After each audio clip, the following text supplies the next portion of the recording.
The Well-Trained Mind, a Guide to Classical Education at Home. What the well-trained mind does. An overview. If you're fortunate, you live near an elementary school filled with excellent teachers who are dedicated to developing your child's skills in reading, writing, arithmetic, history, and science.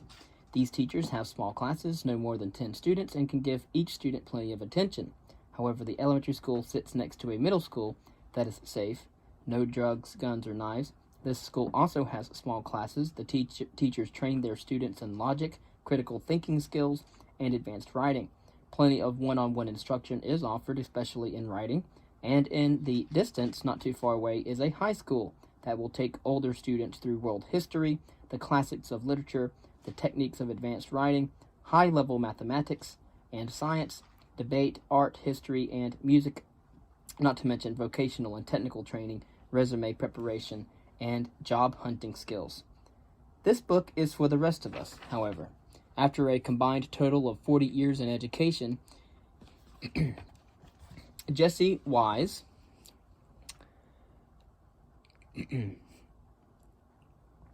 as elementary and middle school teacher and administrator in both public and private schools, Susan as student, graduate student, and college teacher, her daughter, we have come to one simple conclusion. If you want your child to have an excellent education, you need to take charge of it yourself. You do not have to reform your entire school system. All you have to do is teach your child. Never mind educational rhetoric about the years of specialized training necessary for teachers. Forget everything you have ever heard about the need for classes in child development and educational psychology. These things are indeed necessary for the teacher faced with 30 squirming first graders or 25 turned-off adolescents, but you have an entirely different task: the education of your own child, one-on-one. You probably feel that you don't have the skills to teach your child at home. You are not alone. Every homeschooling parent has felt this way. But we have consulted with scores of parents, some college-educated, some without high school diplomas, who have successfully guided their children's education. At conferences and seminars, we have met hundreds more. Home education magazines overflow with stories of parent-taught teens who excel at reading, writing, science, and math.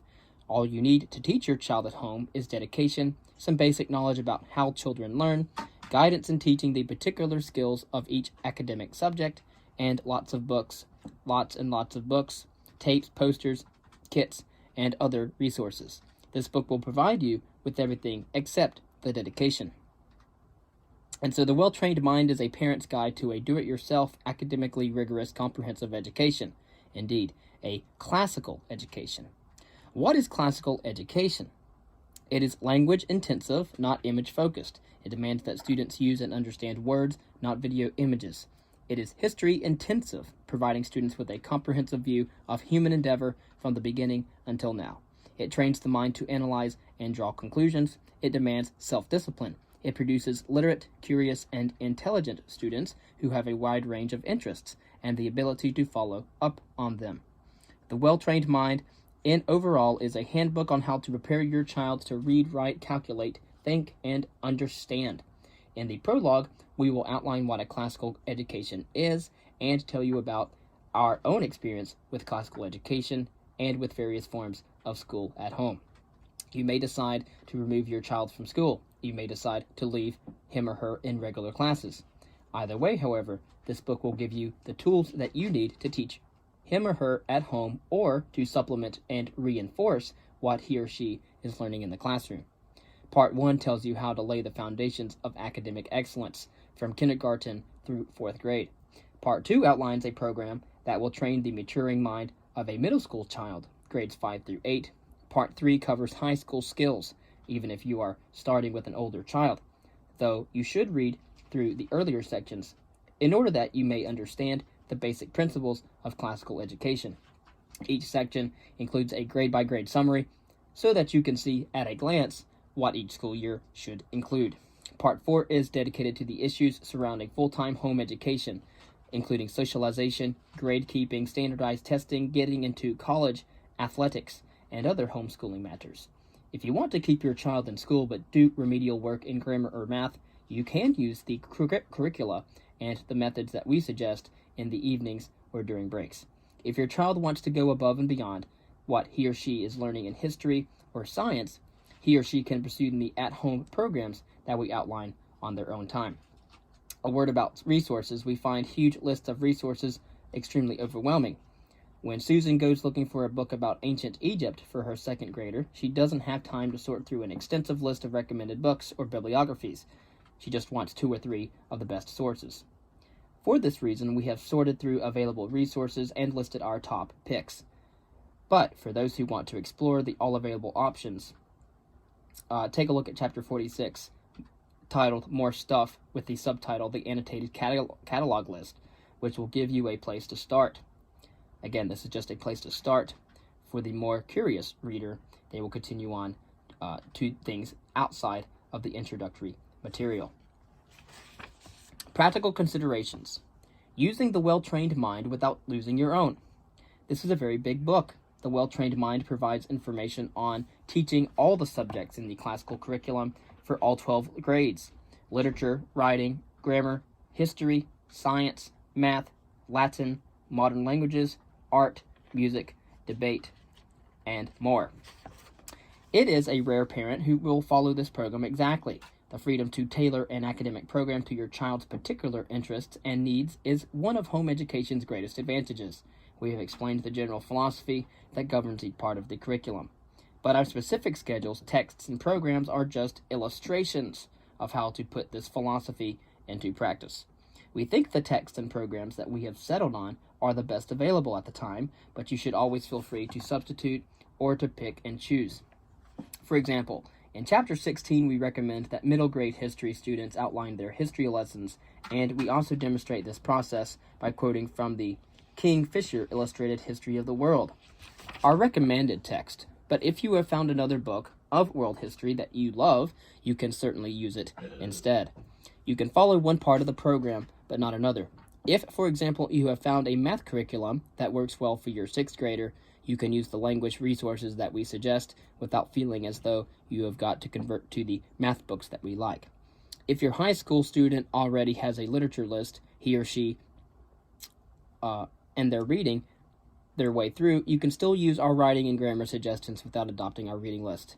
It is a rare child who will do all the work that we suggest, especially in the early grades when learning to read, write, and do sums may take most of the child's study time.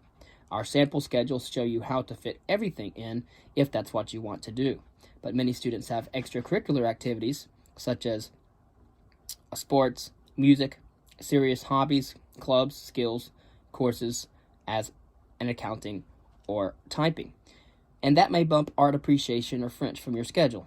In the classical curriculum, reading, writing, grammar, and math are the center of the curriculum.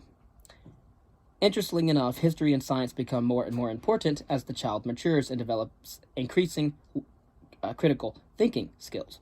Foreign languages are immensely valuable, but should not crowd out these basic skill areas. Again, the basic skill areas of reading, writing, grammar, math, and then history and science. Music and art are wonderful when you can manage them.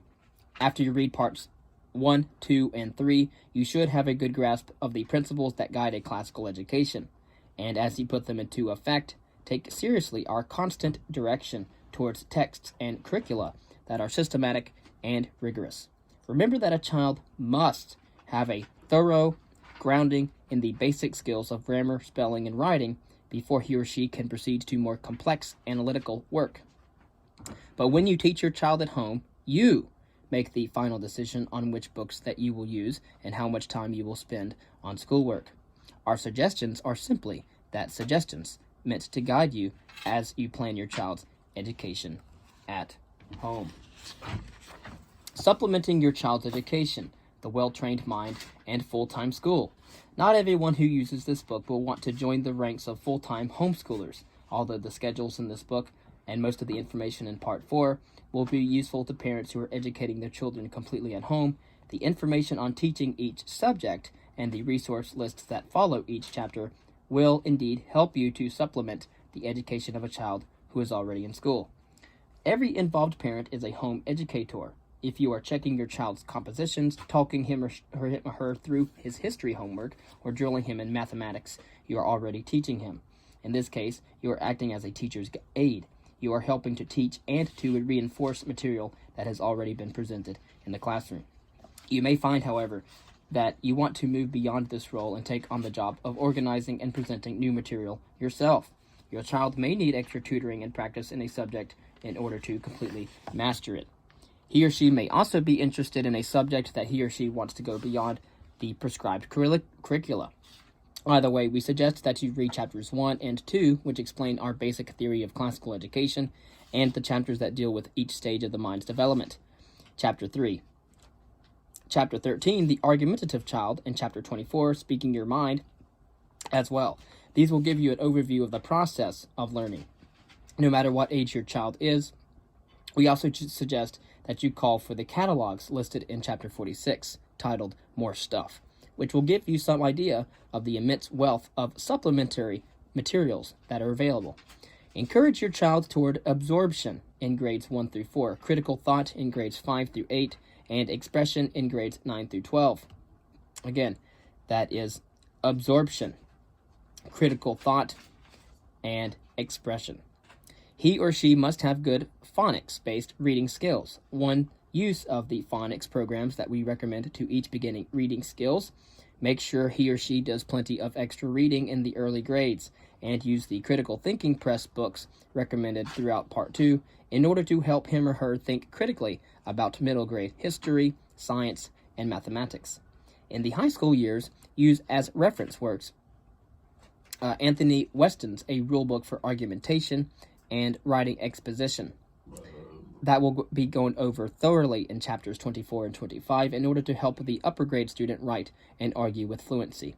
Also consider using the Writing Strands program, described in chapters 5, 17, and 25, as a summer project, continuing with it until the student finishes level 7. Writing is a difficult skill to teach in a group setting, and most students need extra practice and individual attention in order to write well. If you want to encourage your child to go beyond the classroom, use the information that we present and adapt it to his or her school schedule.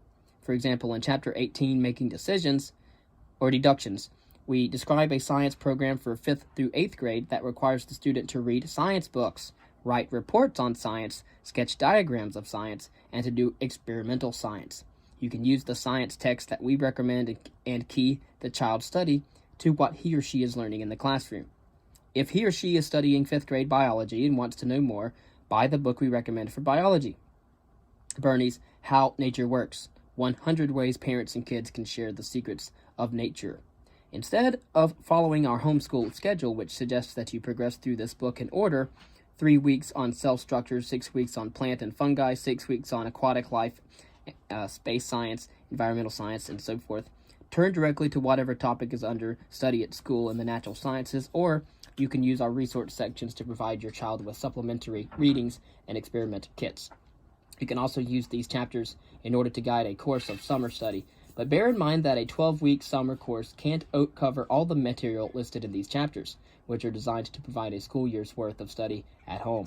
If you want to make sure that your child masters a skill area that's giving him or her trouble, you can use the books and programs that we describe as systematic and drill-oriented. You should not try to key these to classroom work, since each skill builds on what has already been taught. Instead, devote an appropriate amount of time to pursuing the additional study as an extracurricular activity. If you're particularly unhappy with the way one subject is being taught, consider asking your school system whether your child can study that particular material with a tutor. Many schools will allow this, as long as the child shows steady progress. You can then substitute one of the programs that we outline, either acting as tutor yourself or hiring someone to work one-on-one with your child. See chapters 42 and 43 for information on approaching your local school and finding reliable tutors. It sometimes happens that an excellent teacher and a bright student are indeed unable to connect in the classroom because their learning styles are different, and many children need one-on-one instruction in order to do their best work.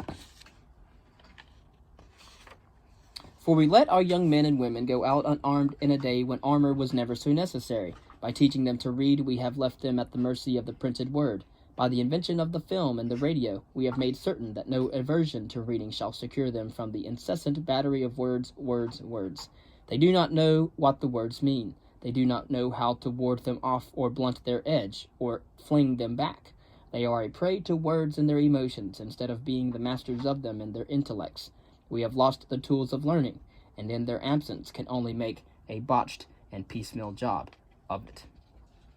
That is a quote from Dorothy L. Sayers from The Lost Tools of Learning.